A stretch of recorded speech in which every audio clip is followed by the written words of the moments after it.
right, Mickey says it's 9 o'clock. So, I think that's time to get going. Are we on? Can y'all hear me? Good morning. It is good to be here this morning. Good to be back with you. I heard that last week was really great. I hope that that everybody enjoyed it. I heard lots of good things and lots of exciting things happened, and so that's very cool. We're excited about that. I went down to Katy to Cinco Ranch Church of Christ and spoke down there. Casey Langford, that used to be our youth minister, is now the pulpit minister down there, and so they allow him to have a time off periodically, and so he gets his own replacement. And even he was still there; his family was there. He wasn't out of town, but so I got to hang out with them and got to see his new congregation and really excited for them. I think that's a good place for him and really exciting time for him and his family. So we are back in Matthew, and if you remember, we ended the last time we were together. I know it's been a couple weeks, so we've all slept since then. But we ended at chapter 11. At the end of chapter 11, that's where we kind of left off.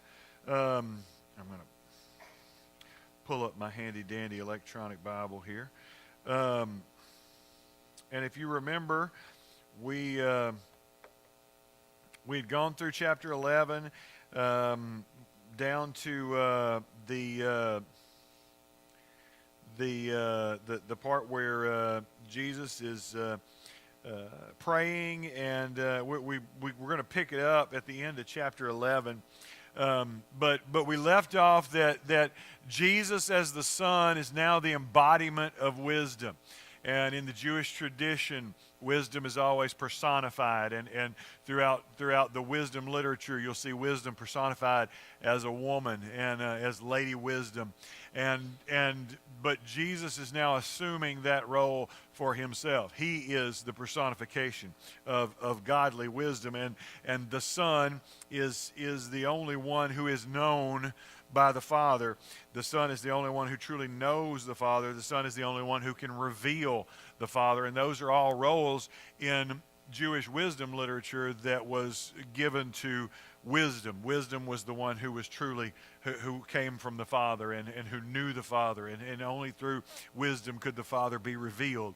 And so Jesus is assuming those roles. And so let's pick it up in verse 28, because this is very famous. We've all heard this and seen it displayed and on posters and signs and whatnot. Verse 28 of chapter 11. Come to me, all you who are weary and burdened, and I will give you rest. Take my yoke upon you and learn from me, for I am gentle and humble in heart, and you will find rest for your souls. For my yoke is easy and my burden is light. We've all heard that. Weary and burdened. I mean, I grew up in church, so I need to say weary and heavy laden, because that's what I always heard, right? I mean, burden doesn't even sound right to me, because that's just what I've always heard. You know, we sing, "Ye that labor and are heavy laden, come and I will give you rest," right? Remember the song? So, burden from what? Heavy burden. Come to me, all you who are weary. We understand weary. And burdened. Burdened from what? Life? Okay. Sometimes things are difficult. Absolutely, I buy that. Sin. Also sin. The burden. I mean, I think we all, if you've lived any length of time, understand that we all kind of come with our own baggage, right? And we all have our own burdens, and they're different for different people. The burden, and I think here in the context, he's referring to this burden that is placed on people by the wise and the learned, by those who were the keepers of the law. And we've talked about multiple times how there was the law, and then they put up all the hedges around the law so that you wouldn't get close to breaking the law. And what they meant to be a helping people not to break the law, ends up becoming a burden. And so when Jesus talks about rest, what's he talking about? I mean, he's saying he's going to place his own burden on us. So when he's talking about rest, rest can't just mean sitting on a cloud and strumming a harp. What does rest mean? Come to me and I will give you rest. Release from the burden. Makes sense in context. If you're burdened, come to me and I will give you rest. Jason.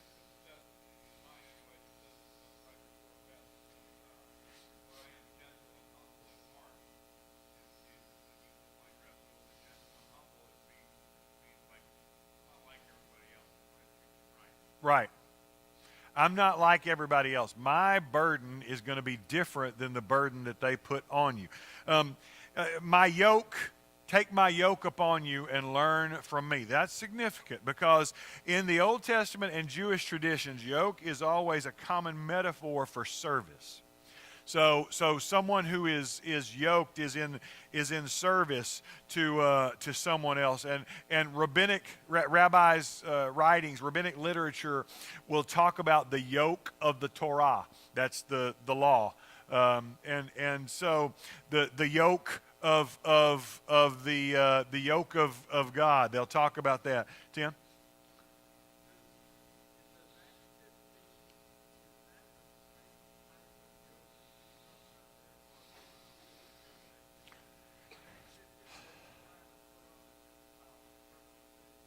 Uh-huh.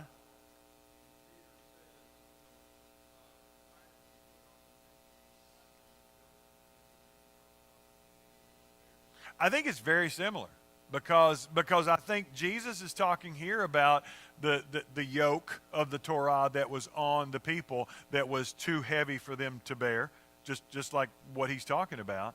And so, yeah, I see a direct parallel. Obviously, the contexts are different, but they're very similar in that the law is placing burdens on them that God never intended to be placed. Does that make sense? When Jesus speaks of my yoke, when Jesus was speaking, remember, he wasn't speaking English. He really wasn't even speaking Greek. He was speaking Aramaic. That was the language that was spoken. And so the word for disciple in Aramaic does not imply just a student, not just somebody who is, but a apprentice. What's the difference between a student and an apprentice? A student may be learning mental stuff. Absolutely. So an apprentice is putting into practice what his mentor or whatever you Right. is doing. He is becoming an imitator There you go. of the one that is helping him. Absolutely. So for those of you at home, Ms. Pat said that a student may be getting the learning up here, the knowledge, but an apprentice is really, and I'm putting words in her mouth, but more hands-on. That an apprentice is going to be someone who is walking alongside and getting dirty, getting involved in everything. And so when Jesus is saying my yoke, he's not yoking you up like a farmer and his oxen. He is in fact sharing that yoke with you. See, and I've always read this that take my yoke, and so here's my yoke and I'm going to put it on you.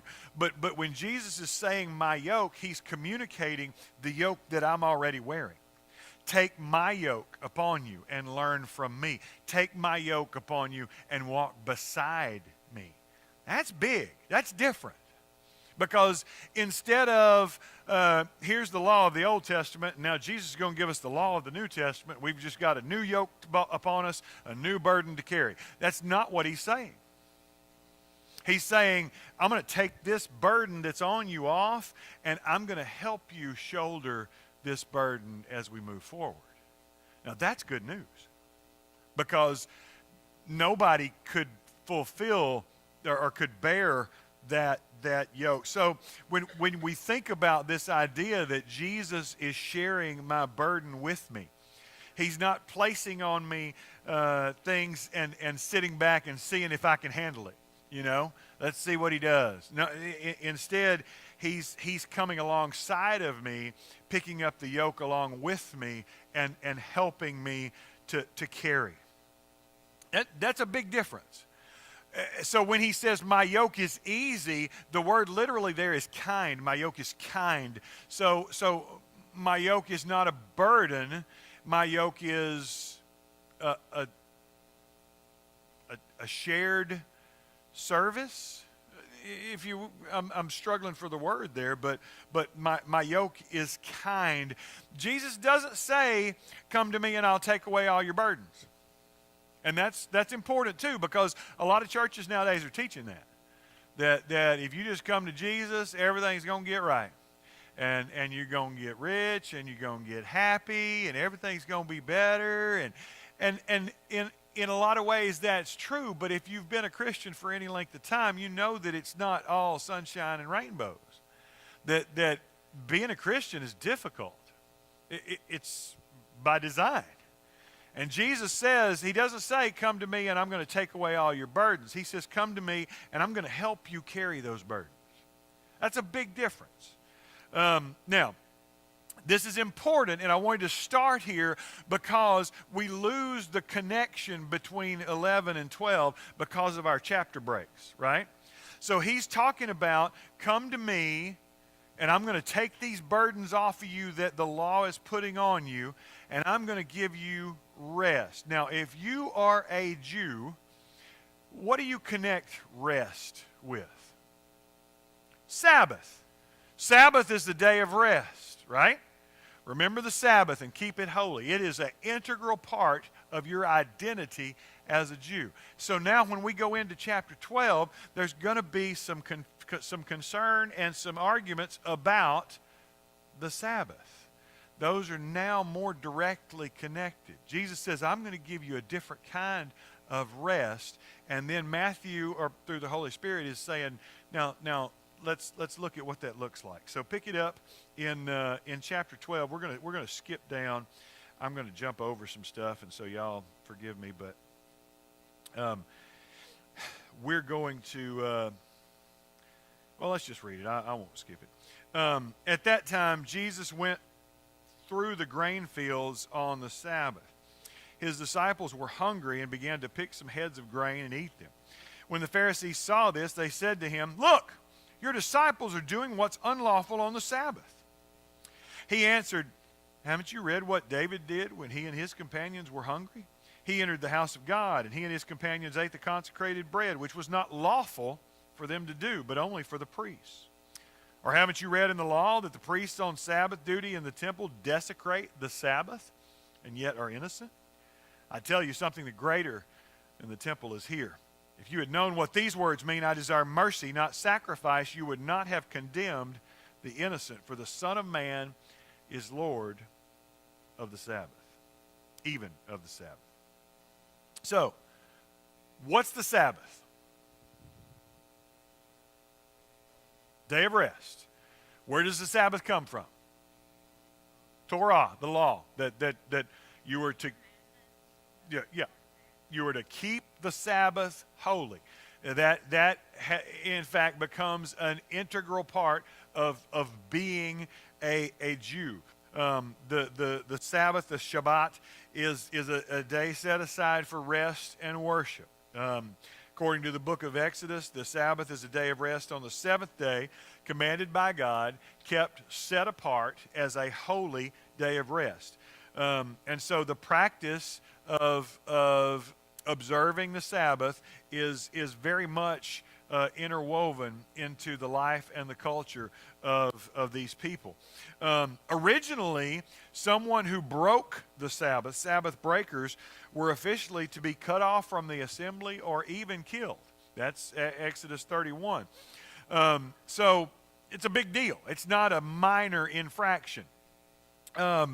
Observance in the Hebrew Bible is universally from the sundown of the sixth day into the sundown of the seventh day. That is Sabbath. And so there were Sabbath was you could consult with prophets on the Sabbath. Sabbath corporate worship was not prescribed for the community at large. Sabbath activities at the shrines were originally a convocation of priests for the purpose of offering sacrifices. Family worship and rest was more centered in homes and within your own family unit. N.T. Wright, in one of his books, Jesus and the Victory of God, writes that the great majority of Jews cared sufficiently about their God, their scriptures, and their Jewish heritage to take a fair amount to trouble over the observance of the least of biblical laws. Now, what that means is that the practice of keeping the Sabbath was sacred.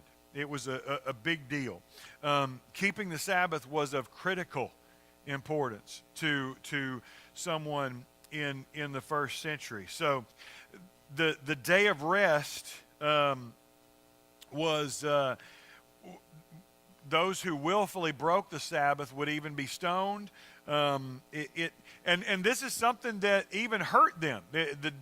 The Sabbath was considered by non-Jews to be something that could be exploited. For example, the Romans took advantage of the Jews' refusal to shoot on the Sabbath to build. They would build earthworks near the walls because the Jews wouldn't shoot at them, and so they'd get their ramps and all their stuff to attack later. They could build it without worrying about anybody dropping anything on them or hurting them. I mean, because the Jews wouldn't do anything on that day, and so the Romans took advantage of it. And while the day itself was a day of rest, the activities leading up to it were almost frenzied, right?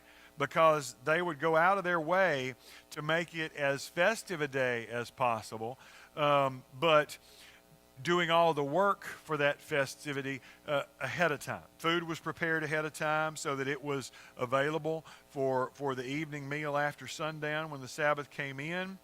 And so the Pharisees and the teachers of the law, in order to facilitate people not breaking the Sabbath, created a number of laws, a number of rules, if you will, and that people couldn't do this or that because it would be considered work.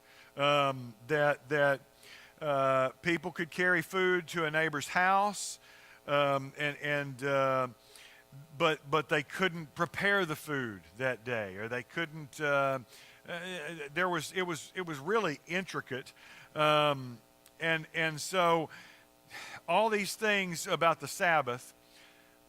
What are the disciples doing here that's so wrong?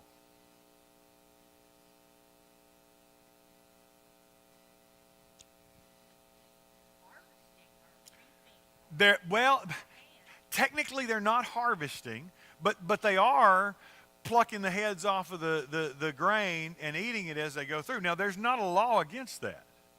In fact, there's laws that say if someone's hungry, they should be allowed to do that. But the Pharisees construe that as work, and they will call it harvesting, and because they're pulling in the grain. And so it's kind of a quibble over semantics, but not really. Deuteronomy 23, verse 24 and 25, if you enter your neighbor's vineyard, you may eat all the grapes you want, but you can't put any in a basket. If you enter your neighbor's grain field, you can pick kernels in your hand, but you must not put a sickle to their standing grain. So there's nothing biblically wrong with what they're doing.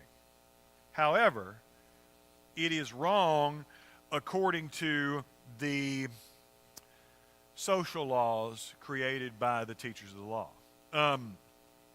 The Mishnah, which is the rabbi's commentary on the Torah, says, he that reapeth corn on the Sabbath to the quantity of a fig is guilty, and plucking corn is considered reaping. So rubbing the grain out is considered threshing. Even to walk on the grass on the Sabbath is forbidden because it was a species of threshing. Another Talmudic passage says, in case a woman rolls wheat to remove the husk, it is considered sifting. If she rubs the head of wheat, it is regarded as threshing. If she cleans off the side adherences, it is sifting out fruit. If she throws them up in her hand, it is winnowing. Wow. And so what they're doing is not biblically wrong, but it is culturally wrong. And so the Pharisees and the teachers of the law they're tattling. They're like a little kid. You see what they're doing? What are you going to say about it? Are you going to tell them stop that? You need to stop that. You see what they're doing? They're not supposed to be doing that on the Sabbath day. And we look at this, and this is so far removed from us in 21st century America that we kind of look at it and go, man, these people are crazy. But if we're honest, we have some Sabbath laws today. What are our Sabbath laws today? Okay. Sunday laws. Don't cut your grass on Sunday. That's not an official law, is it? I mean, don't go to work on Saturday? Okay. What else? What are some other Sabbath laws? And let's broaden it out now. I'm not just talking about just a specific day. What are some other cultural laws that we have that are like this, where it may not be scripturally wrong, but we've put up some hedges to make sure that we don't accidentally break any scriptural laws. Jason? Liquor stores closed on Sundays. Yeah, the blue laws. Remember the blue laws? Most of y'all are old enough to remember blue laws. That's changed a lot. But there's still a lot of them that a lot of things that are closed on a Sunday.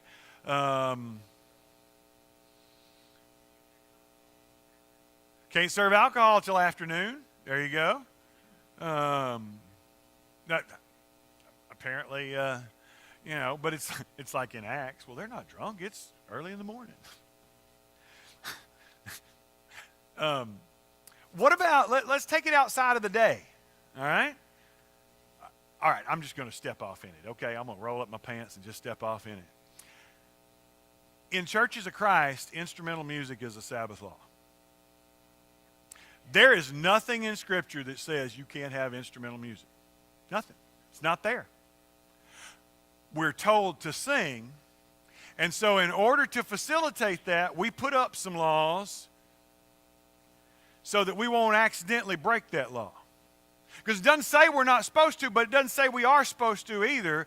So we're going to create some laws around that. And I'm not here to debate instrumental music. Whether you agree with it or disagree with it, we still are doing the same thing as the Pharisees. We create some Sabbath laws to hedge our bets just in case.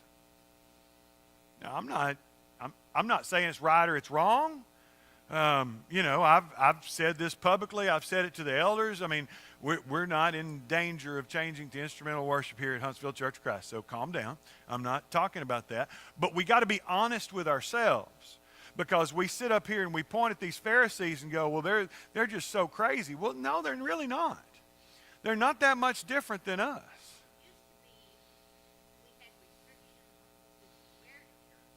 Yeah. Used to be we had restrictions on what you could wear to church. I've been places where I know an elder sat down and talked to somebody on the back row about what they were wearing on a Sunday morning. Blew my mind. But yeah, that's a big one. I'll give you another one while we're playing. Why can't women serve communion? Ain't nothing in Scripture that says a woman can't pass the tray. Now, I understand that it says a woman's supposed to remain silent. I understand the woman's supposed to not be in leadership roles. I get all that. I'm not here to debate whether those are right or wrong.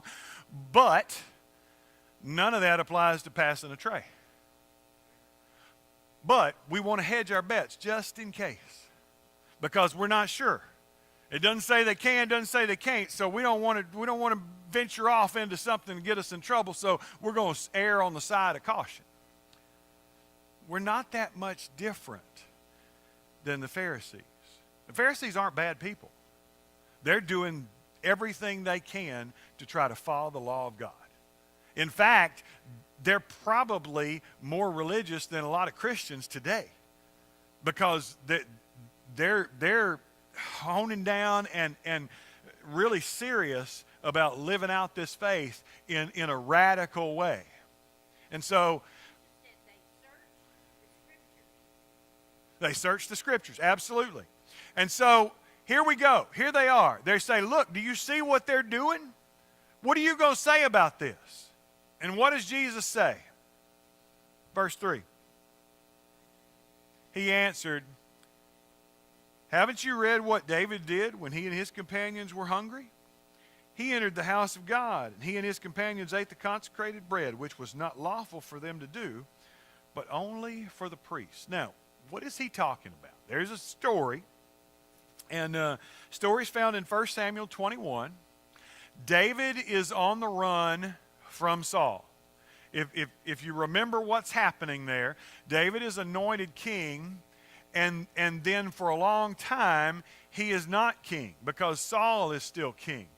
And when Saul figures out that David is the one who is supposed to be the next king, Saul goes into this murderous rampage, and he's going to kill David.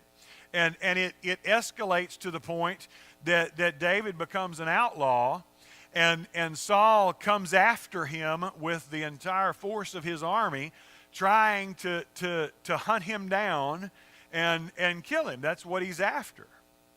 And David, you remember, refuses to lift a hand against Saul because Saul is God's anointed.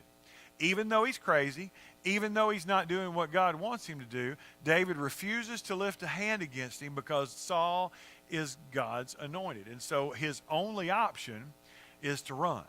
And so he's on the run, and he and his men come to the high priest Ahimelech, and they are starving, and David asks for something to eat. And the only food that Ahimelech has on hand is what's called the showbread. Now, the showbread is loaves of bread that were taken into the temple and placed before God. And as that bread was changed out, I'm vastly simplifying here, I know, but as that bread was changed out, the priests were allowed to eat the old bread that was their portion, if you will, and once it had been replaced by the new bread. And so David and his men come, and they want to eat, and they're starving, and they ask for food, and Ahimelech says, all we have is the showbread. And so he gives it to David. Now, why does Jesus go here?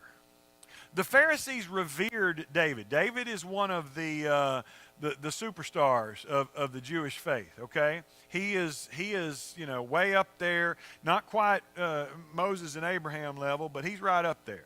And he's a big deal. And so that they revere David, and in that reverence do not condemn David for eating the showbread, even though it's wrong. Even though what he did is against the law. And Jesus asked them, why are you condemning me and my disciples when David broke the law here and you're not condemning him? The original narrative includes David, Ahimelech the high priest, 12 loaves of week-old bread, and a guy named Doeg the Edomite. Now, Doeg the Edomite is a guy who happens to be at the temple making his ritual sacrifices at the time when David breezes through. And he goes and tells Saul that David came through and these priests helped him. And so when Saul and all his people show up, Doeg says, yeah, they gave him the bread. They did what they weren't supposed to do. And Saul commands his men to kill all the priests and all their families, and his men won't do it because they're priests, and that's crazy. And so the only person who will do it is Doeg the Edomite, and Doeg single-handedly kills everybody here by himself. This is a nasty story. And so Ahimelech's son Abiathar is the only one who escapes and goes to David and becomes David's spiritual advisor, or whatever you want to call it, priest. So the idea of the bread of the presence is going to come from Leviticus 24. I'm not going to read through that. You can look that up on your own. But David comes to Ahimelech, and here's why these stories are connected. David comes to Ahimelech on the Sabbath and asks for something to eat. And Ahimelech not only gives him bread he's not supposed to have, but he gives him bread on the Sabbath. And so that's a direct connection to what they're arguing about here, to what they're accusing Jesus and his disciples of doing. And so Jesus is alluding now to how the law required the bread to be handled, how the law required the bread to be given or not given. David and his men all received bread and ate the bread. So what's the point? What is Jesus saying here? Why does he use this illustration or this allusion? Why is he bringing this in?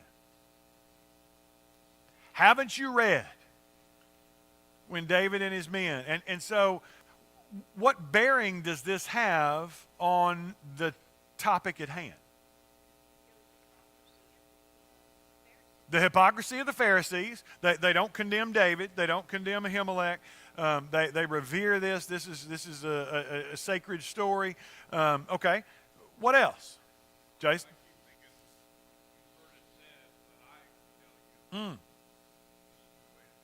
You've heard it said, but I tell you, this is the way to do it. That Jesus commonly says throughout. Tim.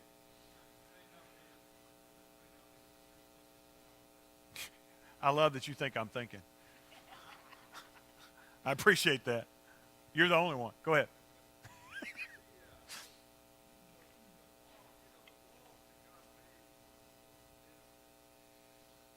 Mm-hmm. Mm-hmm.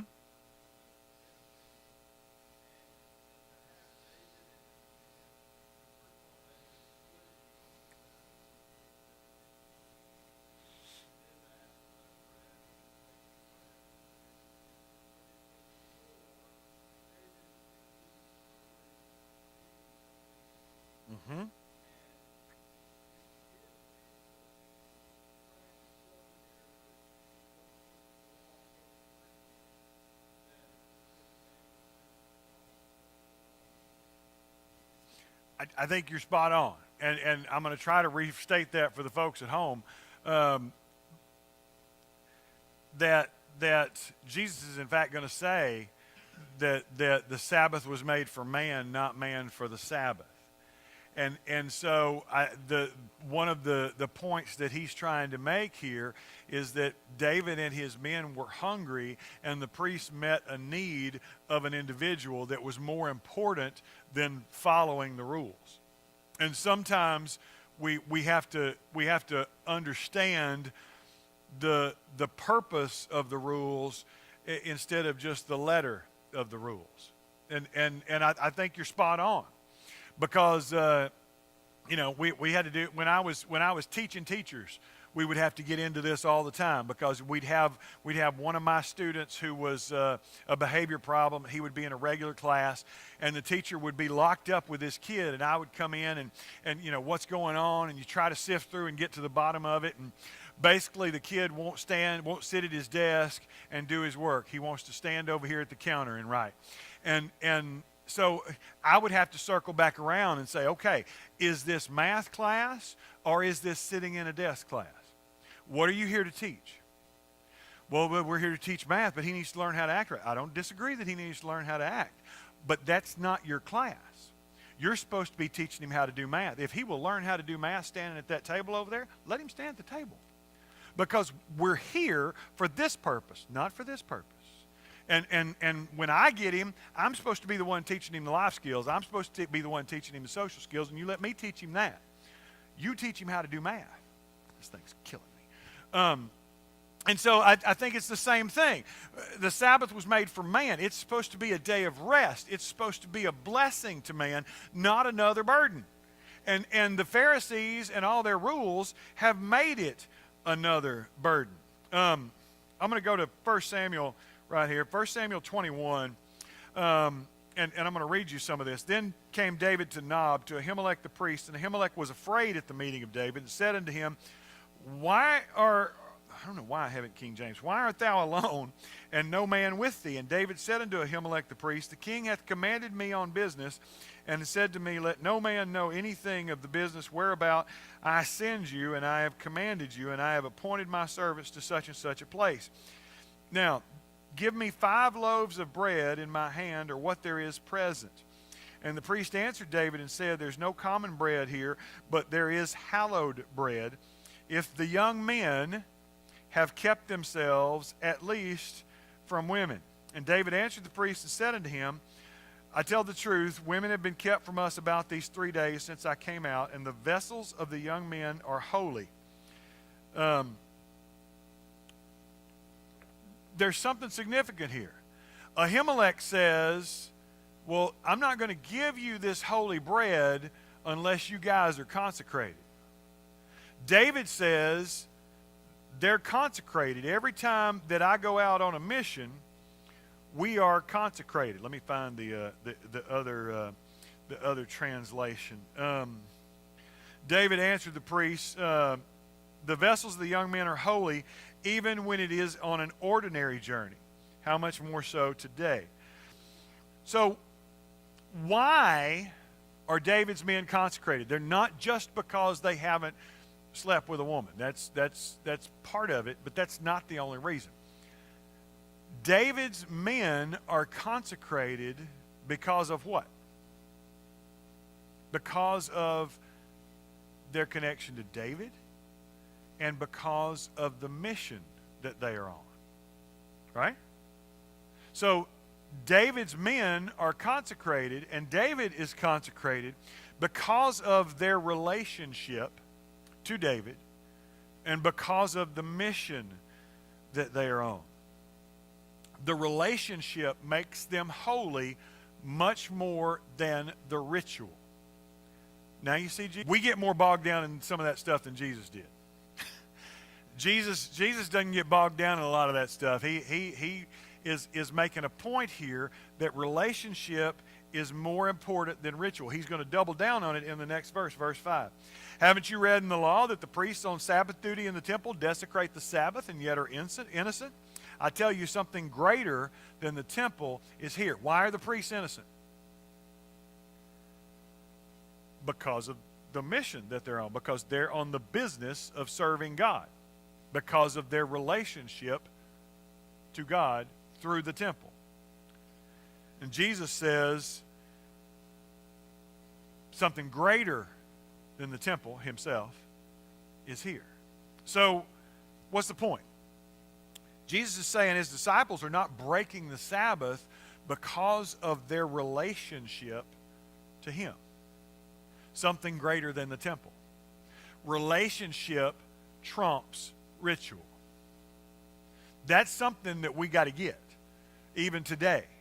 Relationship trumps ritual. Too many of our churches are throwing people away because they don't fit the mold or whatever mold they have. And I'm using church as all churches, not just Churches of Christ, not just Huntsville Church of Christ, all churches. For whatever reason, people are being thrown away because they don't fit the mold. And Jesus says relationship with God is much more important than how they're dressed or whether they're following the right ritual or whether they're whatever we want to insert in the blank there. It's not just Sabbath observance. Relationship trumps ritual. The answer is in verse 7. If you had known what these words mean, I desire mercy, not sacrifice, you would not have condemned the innocent. Where have we heard that before? Haven't we heard this before? Same situation. Jesus and Pharisees, chapter 9 of Matthew. Jesus says, go learn what this means. I desire mercy and not sacrifice. He quotes the same passage, Hosea 6. Same passage. Here he is again, faced with the same thing, Pharisees making accusations, and he said, if you knew what this meant, I desire mercy, not sacrifice. So what does that mean? I desire mercy, not sacrifice. What does that mean? There it is. Relationship is more important than ritual. Relationship to God and by connection, our relationship, sharing that relationship with our fellow man is much more important than whether we're following the law to the letter of the law. And Jesus says, if you could figure that out, remember, we talked about this before. The original Hosea passage says, I desire hesed. We've talked about this a bunch. You've heard me use this word a lot. Hesed is the simplest way to describe it is the Hebrew concept of grace. Hesed it's interpreted as mercy, it's interpreted as kindness, it's interpreted as loving kindness, it's interpreted as steadfast love. When you see any of those throughout the Old Testament, that is that word, Hesed, because it is the very nature of God. It is love that will never end kind of love. It is, I don't care what you do, you can't make me stop loving you kind of love. It is, I will walk through the fire and die on a cross for you kind of love. Jason. Compassion, same idea. They struggle because there's not an English word that captures Hesed. We don't have a word that says everything that Hesed says. And so interpreters and translators struggle to figure out what to slide in there because none of our words make sense. None of our words fully get it. And so they shove a bunch of different things in there.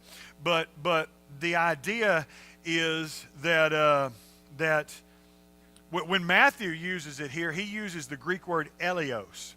And eleos is a Greek concept for covenant love, covenant loyalty, made through a binding contract kind of love. So Jesus says, if you understood what this means, I desire mercy and not sacrifice, you wouldn't be condemning the innocent. So 3 metaphors, 3 allusions, 3 illustrations. David, the priests, and now the Hosea passage. Jesus says, God is much more worried about your relationship than he is about whether you're following the law. And yes, the law is important. He's not saying, remember he said earlier, I didn't come to abolish the law but to fulfill the law. He's not saying you throw out the law. We get bipolar in ours. We got to have either or. Jesus is not saying either or. He's saying yes, both and. That the law is there and the law is important, but your relationship with God and therefore your relationship to others is much more important. And so God is much more worried about us demonstrating his loving kindness, his steadfast love, his mercy, compassion, whatever word you want to insert there, to this lost and dying world than he is for us being perfect in our ritual observance of law. And Jesus says, you're worried about the wrong things. You're missing the picture. You're so worried about not breaking these little rules that you've created so that you won't break God's law, that you're missing the fact that something greater than the temple itself is standing right in front of you. God made flesh is here, and you're missing it because you can't see the forest for the trees. You can't see the Messiah because you're too busy looking at the rules. And that's where he's going to go next. And we don't have time to get there because the next passage is a messianic passage where Matthew's really going to say that's the point he's making. Jesus is the promised Messiah. Jesus is the one that's been promised by God. Jesus is the one that's going to fulfill this passage in Isaiah that he's about to share with us. And they can't see it because they're too worried about the rules. Speaking of rules, we're out of time. So let's wrap up right here. Take a few minutes. Be back in here in 15 minutes to worship. Thank you for your participation this morning. We'll see you in just a few. Thank you.